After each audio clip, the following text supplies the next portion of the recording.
আসসালামু আলাইকুম রহমতুল্লাহ। আশা করছি আপনারা সবাই ভালো আছেন। তো আজকে আমি অ্যাডোবি ইলাস্ট্রেটরে কীভাবে একটি সাইনেজ মানে জেনারেট করা যায়, মানে সাইনেজ আইডিয়া জেনারেট করা যায় সে বিষয়ে আমি একটু শেয়ার করব। তো দেখুন,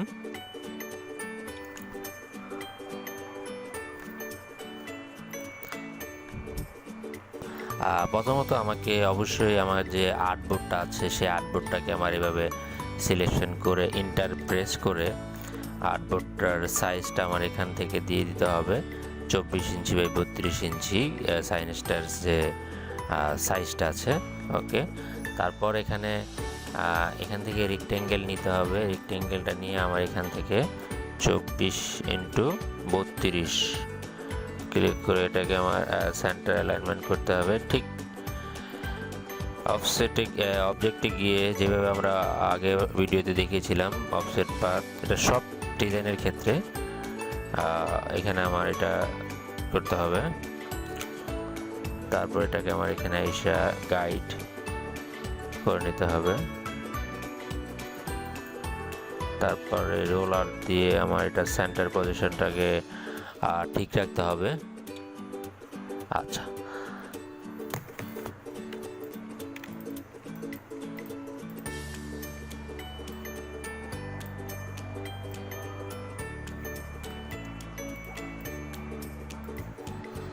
এখানে একটা লোগো দেখতে পাচ্ছেন, এটা কোম্পানির লোগো। তো এই কোম্পানির লোগো দিয়ে আমাকে একটা সাইনেজ দাঁড় করা যাবে। তাহলে আমি এটা কিভাবে করব? সিম্পলি আমাকে ফ্লো করতে হবে যে কোম্পানির যে লোগোটা আছে লোগোটাতে কি বোঝাচ্ছে আর কি কালার দিয়েছে সেই কালার আর সেই স্ট্রাকচার নিয়ে আমাকে সেই কনসেপ্ট নিয়ে আমাকে কাজ করতে হবে।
দেখুন বন্ধুরা, এখানে আমি প্রথমত ক্লায়েন্টের যে লোগোটা আছে সেই লোগোটাকে দিয়ে একটা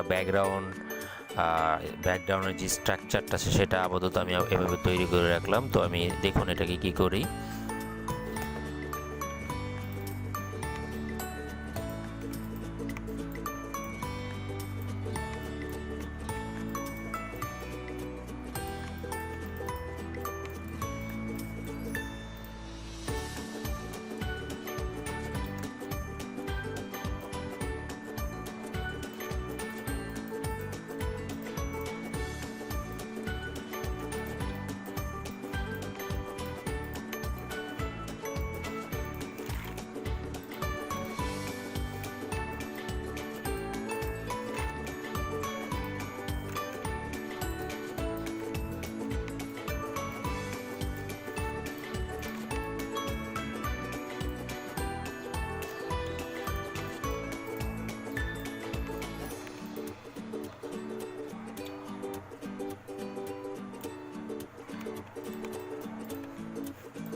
আপনি এটা চাইলে আপনার যে এখানে ট্যাক্সটাকে আমাকে ভালোভাবে ফলো মানে ট্যাক্সটাকে যদি মানে ক্লিনভাবে রাখতে চান, সেক্ষেত্রে আপনি চাইলে আপনার এই ব্যাকগ্রাউন্ড কালারটা দেখতে পাচ্ছেন যে ট্যাগটার নিচে যেই পর্যন্ত যেখান পর্যন্ত আমাদের যে ট্যাক্স আছে সেই পর্যন্ত আমার যে ব্যাকগ্রাউন্ডটাকে আমি এক কালার রাখতে পারি, আর না হয় আমরা এইভাবেও রাখতে পারি।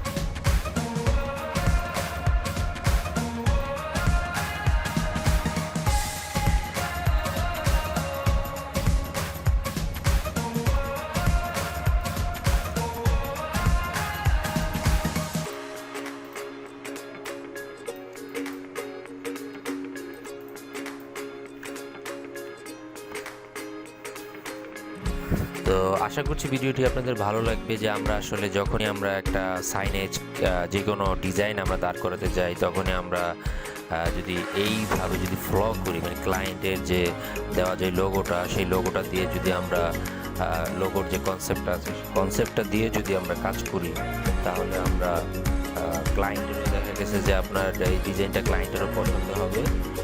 ইভেন আপনার জন্য মানে করতে খুব ভালো লাগছে, ক্রিয়েটিভভাবে আপনি করতেছেন, এটাও নতুন একটি বিষয়। আর ভিডিওটি যদি ভালো লেগে থাকে তো অবশ্যই শেয়ার করবেন। আর ফার্দার যদি আপনাদের কোনো ভিডিওর প্রয়োজন হয় তাহলে অবশ্যই আমাকে কমেন্ট করে জানান। আর চ্যানেলটিকে সাবস্ক্রাইব করতে ভুলবেন না। আসসালামু আলাইকুম ওয়া রাহমাতুল্লাহ।